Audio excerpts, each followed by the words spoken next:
Donc, bonsoir à vous tous. Bienvenue de nouveau à un autre message venant de la parole de Dieu. Et ce soir, j'aimerais prendre un passage qui vient d'une des épîtres qui sont connues comme des épîtres pastorales. Les épîtres pastorales, des épîtres que Paul a envoyées à des pasteurs pour les guider, pour les encourager et pour leur rappeler le genre de discipline qui est quelquefois nécessaire dans l'Église de Dieu. On aimerait bien que les choses aillent rondement dans les assemblées chrétiennes avec de l'amour, avec de l'harmonie, avec une unité qui est désirée par le Seigneur, mais occasionnellement, les événements nécessitent une intervention directe et intentionnelle de la part des dirigeants de l'assemblée chrétienne. Et ce fut le cas dans le ministère de Tite alors qu'il servait le Seigneur sur l'île de Crète. Donc, j'aimerais vous inviter à tourner dans l'épître pastorale envoyée aux jeunes pasteurs et serviteurs de Dieu du nom de Tite, Tite au chapitre 1. Tite au chapitre 1, à partir du verset 10, alors que l'apôtre Paul, poussé par l'Esprit de Dieu, aborde une question de ce qui se produisait dans cette assemblée sur l'île de Crète, qui était une île grecque bien connue à l'époque. Il y avait une assemblée chrétienne et Tite avait été mandaté d'aller s'occuper de cette assemblée. Donc, à partir du verset 10, Tite chapitre 1 au verset 10, il y a en effet, surtout parmi les circoncis, beaucoup de gens rebelles, de vains discoureurs et de séducteurs, auxquels il faut fermer la bouche. Ils bouleversent des familles entières, enseignant pour un gain honteux ce qu'on ne doit pas enseigner parmi les chrétiens. L'un d'entre eux, leur propre prophète, a dit, puis Paul cite un écrit d'un poète grec de l'époque, crétois plutôt de l'époque, puis il dit donc, il a dit, crétois, toujours menteur, méchante bête, ventre paresseux. Ce témoignage est vrai, même s'il n'est pas inspiré de Dieu.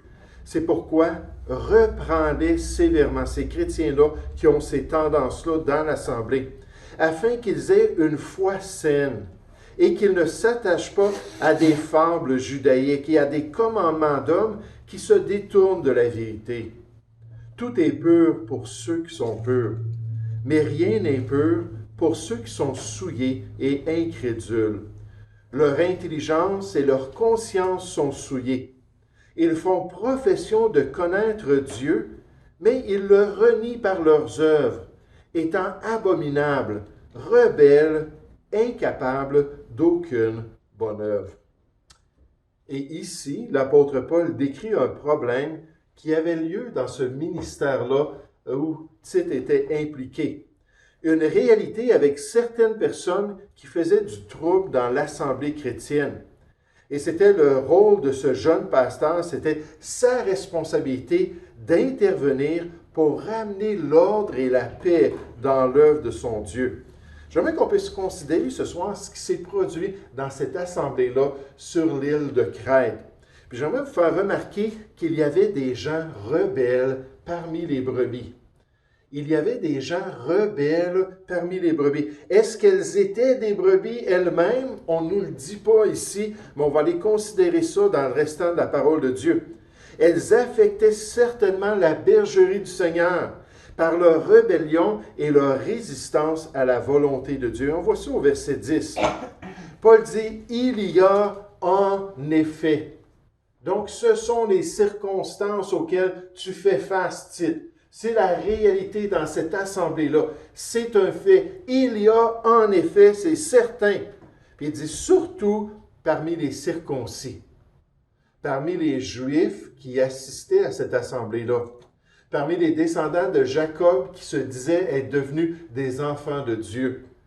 Il y a en effet surtout parmi les circoncis beaucoup de gens rebelles. Puis là, on va juste attendre pour les autres détails dans un instant. Mais il dit beaucoup de gens rebelles, des chrétiens ou des personnes rebelles, des gens qui n'ont pas appris à se soumettre de tout cœur à la volonté de Dieu, qui sont entêtés dans leur voie, qui ne veulent pas changer de direction ou pratiquer autre chose dans leur vie.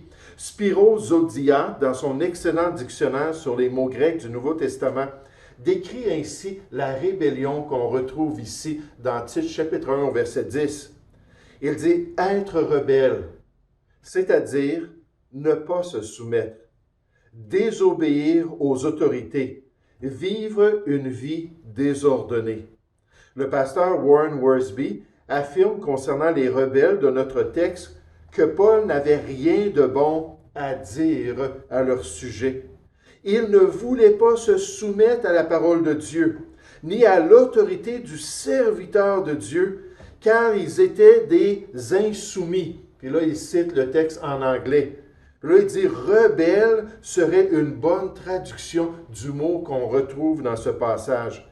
Méfiez-vous des enseignants qui ne veulent pas se mettre sous l'autorité, qui ne veulent pas se soumettre au plan de Dieu. Puis des enseignants, effectivement, parce que dans le passage ici, on le voit que c'est leur moyen d'influence sur la bergerie de Dieu. C'est leur moyen d'influence, c'était des gens qui étaient doués, des gens qui étaient capables et qui prenaient des enseignements pour influencer les croyants et les détourner du plan de Dieu. On voit ici des rebelles qui enseignent le troupeau de Dieu. Donc, il y a beaucoup de rebelles parmi les brebis et ce sont des gens qui sont en train d'enseigner. Ils partageaient leurs mauvaises attitudes envers l'autorité du Seigneur. Ils excitaient les brebis à la résistance envers leur Dieu et ils enseignaient une marche chrétienne qui ne se conformait pas à la volonté du Seigneur. Regardez au verset 10 à nouveau.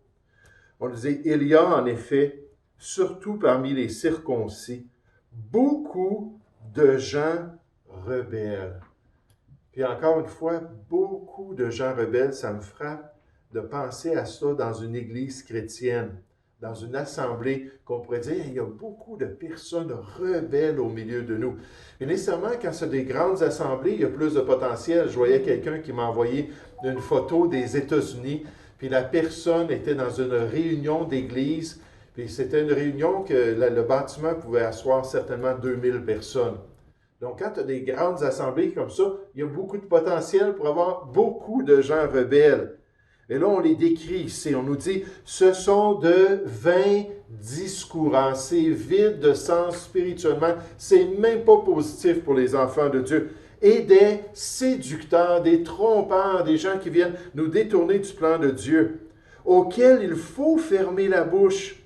Ils bouleversent des familles entières, enseignant pour un gain honteux ce qu'on ne doit pas enseigner.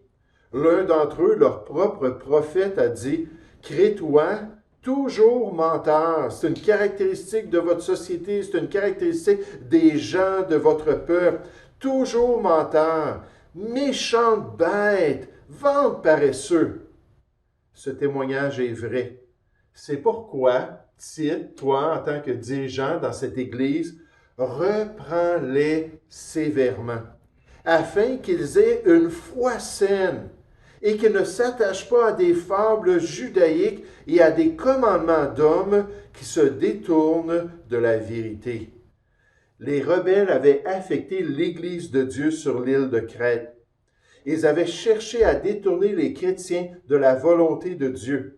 Ils avaient semé du trouble dans la bergerie du Seigneur, et c'est pourquoi Paul avait confié la charge à Tite d'aller régler cette situation.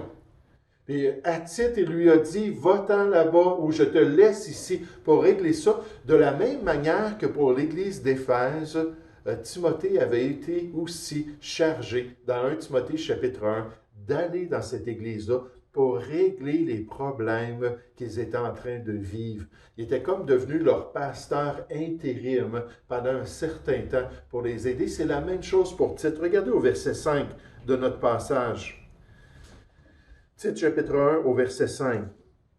Il dit, « Je t'ai laissé en Crète. » Donc, évidemment, Paul et Tite avaient travaillé sur cette île-là. C'est peut-être Paul qui avait même parti cette assemblée. On n'a pas de détails dans le livre des Actes qui spécifient ça exactement. Mais ils étaient allés partout en Grèce. Il dit, je t'ai laissé là. Donc, avant de repartir, je disais, écoute, Tite, peux-tu rester ici? Je t'ai laissé en Crète afin que tu mettes en ordre ce qui reste à régler. Et que selon mes instructions, tu établisses des anciens dans chaque ville. Donc, il y avait plus qu'une assemblée sur l'île. Dans plusieurs villes, semble-t-il, qu'il y avait des églises et il fallait qu'il établisse des gens fidèles, des gens qui soient capables de bien diriger les assemblées. S'il s'y trouve quelqu'un irréprochable, mari d'une seule femme, ayant des enfants fidèles, qui ne soient ni accusés de débauche, ni rebelles, car il faut que l'évêque soit irréprochable, comme économe de Dieu, comme serviteur principal de la maisonnée de Dieu. Qu'il ne soit ni arrogant, ni colérique, ni adonné au vin, ni violent, ni porté à un gain honteux. Donc, trouve des gens de qualité parmi les enfants de Dieu. Mais qu'il soit hospitalier, ami des gens de bien, modéré, juste, saint, tempérant, attaché à la vraie parole telle qu'elle est enseignée, afin d'être capable d'exhorter selon la saine doctrine. La saine doctrine, c'est l'enseignement qui n'est pas contaminé, l'enseignement qui n'est pas infecté par la pensée de l'homme, l'enseignement qui n'a pas un virus. Littéralement, c'est un enseignement qui est en bonne santé. C'est ce que le mot veut dire ici, et qui est vraiment quelque chose qui plaît au Seigneur. Mais donc, pour exhorter selon la saine doctrine et de réfuter les contradicteurs. La rébellion est possible dans l'Église de Dieu. Les rebelles peuvent se manifester en tout temps dans les assemblées chrétiennes. Leurs enseignements peuvent détourner certains de la bonne voie du Seigneur. Dans Romains 16, au verset 18, on spécifie que c'est pour les simples. Ces gens-là qui arrivent avec des paroles douces et flatteuses peuvent séduire le cœur des simples. Ceux qui n'ont pas l'expérience de la parole, ceux qui n'ont pas vraiment pris leur temps pour découvrir le plan de Dieu, puis analyser les Écritures, là, ils entendent ça, ces choses-là, puis ils vont rapidement accepter des doctrines étrangères, des doctrines qui s'éloignent du plan de Dieu. Et ici, on voit que c'est pour cela que les anciens, les pasteurs, les enseignants fidèles, les chrétiens matures devaient veiller sur la bonne santé spirituelle et doctrinale de l'Église de Jésus-Christ.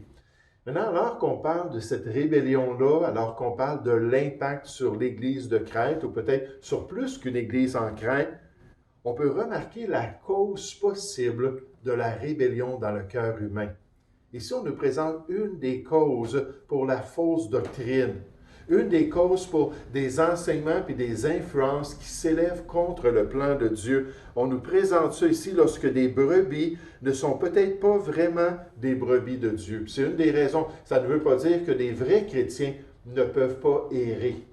Puis des vrais chrétiens, on voit ça dans le Nouveau Testament, qui peuvent devenir là, hérétiques dans leurs croyances, qui peuvent être séduits.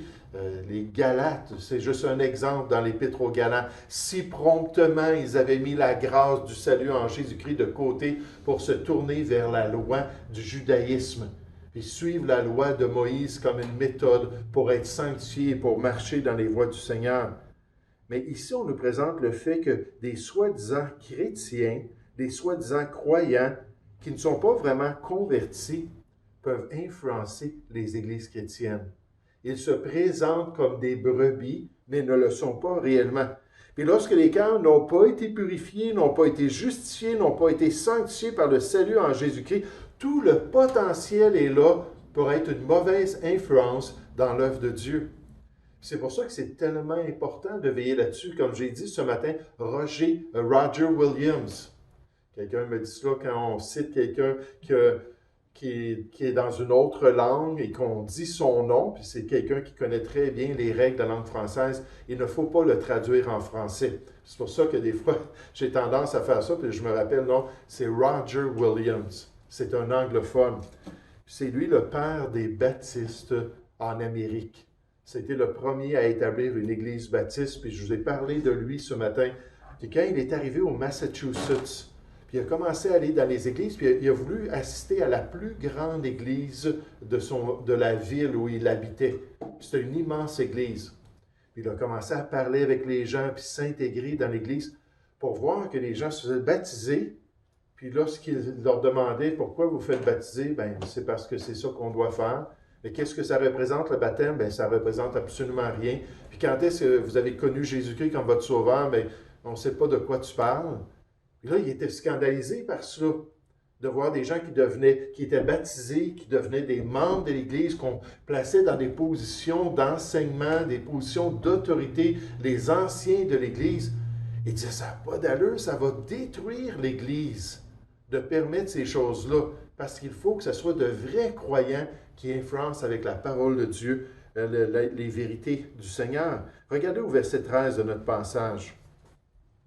On nous dit, ce témoignage est vrai, après que Paul ait cité ce poète crétois. Il dit, ce témoignage est vrai, il dit, c'est vrai que ça arrive parmi les Crétois.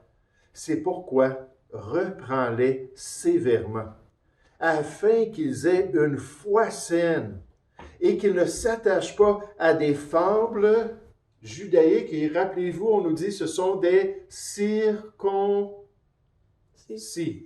Ce sont des circoncis, des Juifs parmi les chrétiens dans cette assemblée-là.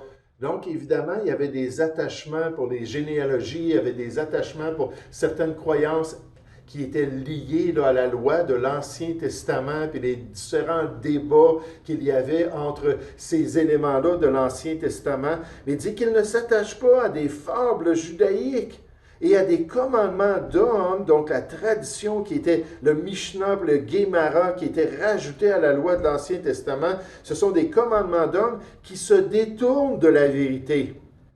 Là, Paul va révéler, poussé par l'Esprit de Dieu, peut-être une des raisons pourquoi des gens comme ça pourraient avoir une mauvaise influence dans l'œuvre de Dieu. Verset 15. Tout est pur pour ceux qui sont purs. Là, nécessairement, on peut penser aux différents codes de la loi de Moïse, les codes culinaires, puis les différentes les cérémonies, puis ainsi de suite. Tout est pur pour ceux qui sont purs, mais rien n'est pur pour ceux qui sont souillés et incrédules. Là, on n'est pas en train de décrire des enfants de Dieu, là. On est en train de décrire quelqu'un qui n'a pas connu le salut en Jésus-Christ. Leur intelligence et leur conscience sont souillées. Ils font profession de connaître Dieu, mais ils le renient, leur Sauveur, par leurs œuvres, étant abominables, rebelles, incapables d'aucune bonne œuvre. Il n'y a rien de positif qui sort de leur vie. Il n'y a pas de fruit spirituel qui se manifeste à cause qu'il y a eu cette conversion-là dans leur vie. Et alors qu'ils sont rebelles envers le plan de Dieu, puis qu'ils arrivent avec toutes leurs idées, ils vont bouleverser les chrétiens puis essayer de les détourner de la volonté de Dieu. La condition de ce passage ne décrit certainement pas la réalité spirituelle d'un enfant de Dieu. Il est fort possible qu'ici on décrive une des raisons probables dans la rébellion du cœur humain et dans les fausses doctrines qu'elles enseigneraient aux chrétiens. Parce que la personne n'est tout simplement pas sauvée, qu'elle n'a jamais été purifiée de ses péchés, qu'elle possède toujours un cœur qui est souillé et inconverti. Quand on regarde le Nouveau Testament, puis on regarde les mauvaises influences, comme dans l'Église de Corinthe, par exemple, les mauvaises compagnies qui vont pervertir, qui vont influencer vos bonnes mœurs, on les présente bien souvent comme des gens qui sont tout simplement même pas sauvés. 2 Corinthiens 11, ces gens-là, on dit que ce sont des ministres de Satan, qui se déguisent comme des ministres de Dieu, qui se déguisent comme des serviteurs de Dieu, et ils ne sont même pas sauvés. Comme le diable qui se présente comme un ange de Dieu, n'est-ce pas, un ange bienfaiteur qui veut venir guider l'être humain vers la lumière. Puis en fait, il les amène sur une voie large qui mène à la perdition. On voit que c'est une des raisons dans le Nouveau Testament pour lesquelles quelqu'un amène de faux enseignements. Regardez un passage dans 1 Timothée chapitre 6. Juste pour voir comment les fausses doctrines, les faux enseignements peuvent être tout simplement le fruit d'un cœur qui n'est pas régénéré, d'un cœur d'une personne qui n'a pas connu la grâce de Dieu. 1 Timothée chapitre 6 au verset 3. 1 Timothée, encore une épître pastorale, puis j'appréciais tellement cela. Pendant un certain temps, j'ai entendu des pasteurs parler des 4 épîtres pastorales du Nouveau Testament. Puis moi, je viens de la vieille école théologique où on disait toujours il y a 3 épîtres. La première épître à Timothée, la deuxième épître à Timothée, puis l'épître de Tite. C'est pas grave, là, c'est un détail, mais le quatrième, ça serait l'épître de Philémon. Mais moi, je ne vois pas que Philémon, c'est un pasteur, là. Je vois que c'est un maître, qu'il avait un rôle, il y avait une église même dans sa famille, dans sa maison, tout ça. Mais c'est pas un pasteur. Puis là, je suis en train de lire des commentateurs bibliques, différentes personnes, qu'est-ce qu'ils voyaient dans ce passage-là. Puis ils disaient, mais c'est évident dans les 3 épîtres pastorales. Puis là, je me disais, oh, que ça fait du bien. Mais c'est juste un détail nécessairement. Mais là, ici, c'est une épître pastorale. 1 Timothée, chapitre 6, verset 3. Si quelqu'un enseigne de fausses doctrines, donc ce n'est pas la bonne doctrine, ce n'est pas la saine doctrine, et ne s'attache pas aux saines paroles de notre Seigneur Jésus-Christ et à la doctrine qui est selon la piété, basée sur une relation avec Dieu. Il est enflé d'orgueil, il ne sait rien. Est-ce que dans le Nouveau Testament, on parle d'un chrétien, puis on dit les chrétiens, il y a certains d'entre eux qui ne savent rien? Moi, je ne connais pas de passage qui dit ça pour un enfant de Dieu. 1 Corinthiens, chapitre 2, au verset 12, on nous dit qu'on a reçu l'Esprit de Dieu et non pas l'Esprit du monde, afin que nous connaissions les choses que Dieu nous a données par sa grâce. Donc, un chrétien, au moins, connaît le salut, connaît les vérités peut-être simples, le lait des vérités spirituelles, mais il connaît quelque chose. Mais ici, on ne présente pas des enfants de Dieu qui influencent l'Église de Dieu. Il ne sait rien. Il a la maladie des questions oiseuses et des disputes de mots. Il veut juste argumenter. D'où naissent l'envie, les querelles, les calomnies, les mauvais soupçons. Et ça, c'est un esprit qui existe dans l'Église de Jésus-Christ. Les vaines discussions d'hommes, corrompus d'entendement, privés de la vérité et croyant que la piété est une source de gain. Qu'on sert le Seigneur pour obtenir quelque chose. Puis là, Paul va aborder la question de l'amour, de l'argent, la question de même de vrais chrétiens qui s'éloignent de la foi parce qu'ils sont séduits par le matérialisme et toutes ces questions-là. Ici, il présente ces faux enseignements-là liés à des gens en particulier qui sont la source et qui ne connaissent même pas la vérité de Dieu. Regardez dans Jude, chapitre 1, l'avant-dernier livre de la Bible. Et vous vous rappelez, dans Jude mais il envoie cette lettre-là à une assemblée pour les mettre en garde parce qu'il a compris qu'il arrivait une situation dans cette assemblée-là. Il voulait s'assurer que les dirigeants, que les chrétiens puissent rectifier le tir à cause de l'influence qu'il y avait eu dans cette assemblée-là. Au verset 3, il dit « Bien-aimés, alors que je désirais vivement vous écrire au sujet de notre salut commun. » C'était ça que j'avais à cœur, juste de vous envoyer une exhortation en parlant de notre conversion, en parlant de notre expérience de nouvelle vie en Jésus-Christ. Je me suis senti obligé de vous envoyer cette lettre pour vous exhorter à combattre pour la foi. Il y a vraiment une attaque spirituelle au milieu de vous. Cette foi qui a été transmise aux saints une fois pour toutes, car il s'est glissé parmi vous certains hommes dont la condamnation est écrite depuis longtemps. Comme ces rebelles-là qui étaient rentrés dans les églises ou dans l'église sur l'île de Crète, et dit là, parmi vous, il y a aussi cette infiltration-là. Ces gens-là qui sont rentrés parmi vous, et c'est des gens qui sont condamnés. Leur condamnation est déjà écrite depuis longtemps. Encore une fois, il n'y a point de condamnation pour ceux qui sont en Jésus-Christ. On ne parle pas de chrétiens ici, vous allez le voir un peu plus loin. Donc la condamnation est écrite depuis longtemps. Des impies qui changent la grâce de notre Dieu en dérèglement, puis impie, puis rebelle, c'est pas mal synonyme. Et qui renie notre seul Maître et Seigneur Jésus-Christ. C'est pas Seigneur, que veux-tu que je fasse? C'est pas Seigneur, je veux faire plier ma volonté à la tienne. C'est fais donc ce que tu veux. Seigneur Jésus t'a sauvé, puis c'est juste ça qui est important. Pour le restant, tu vis comme tu le désires. Verset 8. Là, on donne tous les détails de ces gens-là. On nous dit, malgré cela, ces hommes aussi, en revenant à l'exemple de cette influence spirituelle, entraînés par le Saint-Esprit. C'est pas ça que ça vous dit dans votre passage? Non, entraînés par leur rêverie, leurs propres expériences, peut-être même les songes, les rêves qu'ils avaient. Ils souillent pareillement leur chair, méprisent l'autorité et injurient les gloires dans le plan de Dieu. Verset 12. Ce sont des écueils dans vos agapés, vos festins chrétiens, faisant impunément bonne chère, se repaissant eux-mêmes. Donc, ils sont là pour se satisfaire personnellement. Ce sont des nuées sans eau, poussés par les vents. Donc, c'est très imagé dans les temps bibliques. Quand on voyait des nuages, c'était pour amener la bénédiction des pluies de la première, de la seconde saison. C'était très important pour les gens. Eux, ce sont des nuées, puis ils n'amènent pas d'eau de bénédiction. Des arbres d'automne sans fruits, 2 fois morts, déracinés.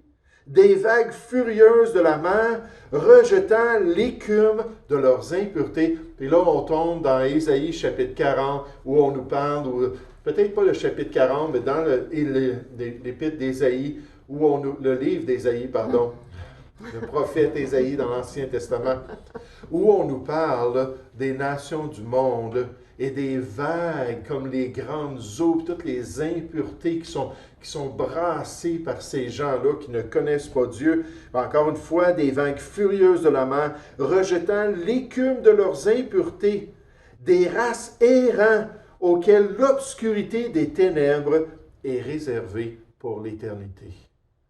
J'aimerais vous dire, moi, je m'attends à la lumière pendant toute l'éternité, la lumière même de Dieu.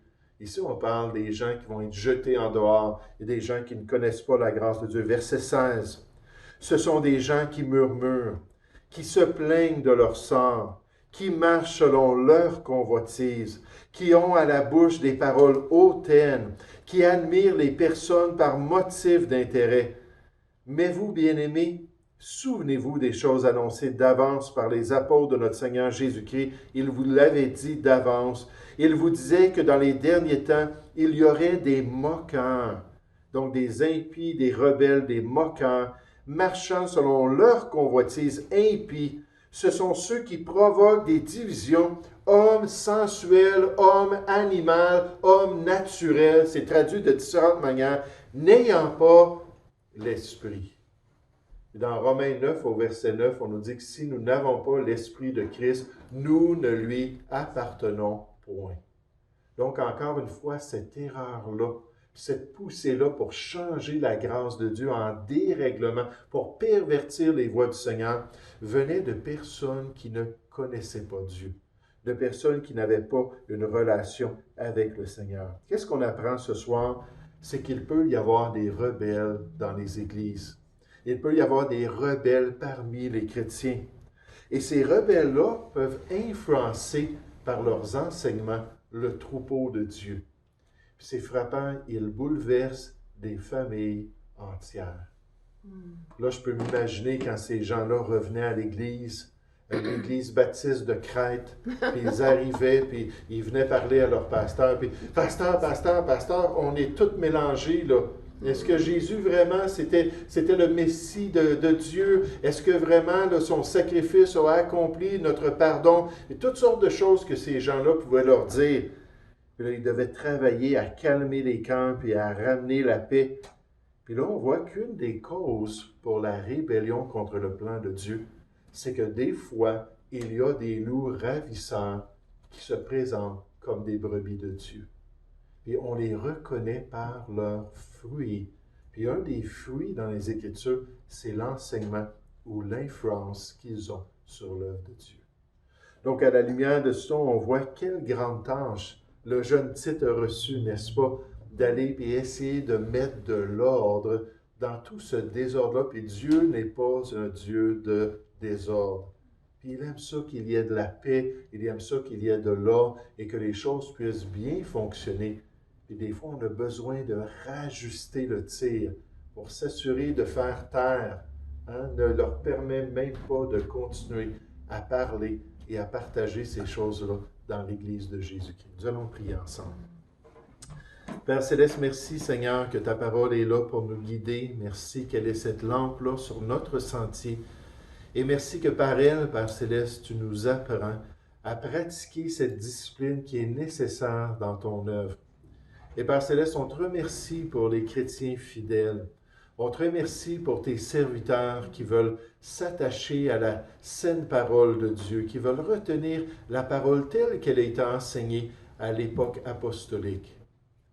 Mais quand on pense, Seigneur, à toutes les vieilles dénominations, et tous ces mouvements-là qui existent depuis des siècles, on voit que malheureusement, le levain de l'erreur et le levain du péché a vraiment corrompu, a fait lever toute la pâte et a corrompu ces mouvements-là. Et c'est pour cela, Seigneur, qu'on te prie que tu puisses nous guider, on te prie que tu puisses nous protéger et que tu puisses nous garder de vraiment nous éloigner de toi.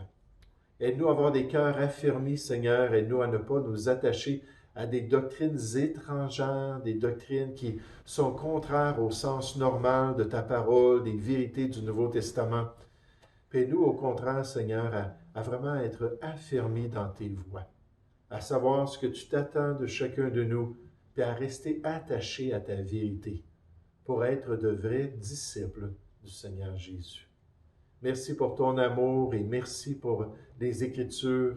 Aide-nous à continuer à les étudier puis à vraiment marcher en accord avec tout ton plan. Seigneur, aide-nous à ne pas tolérer de mauvaises influences dans ton œuvre. Puis Seigneur, Père, à faire taire ceux qui voudraient nous détruire. Seigneur, nous te prions au nom du Seigneur Jésus.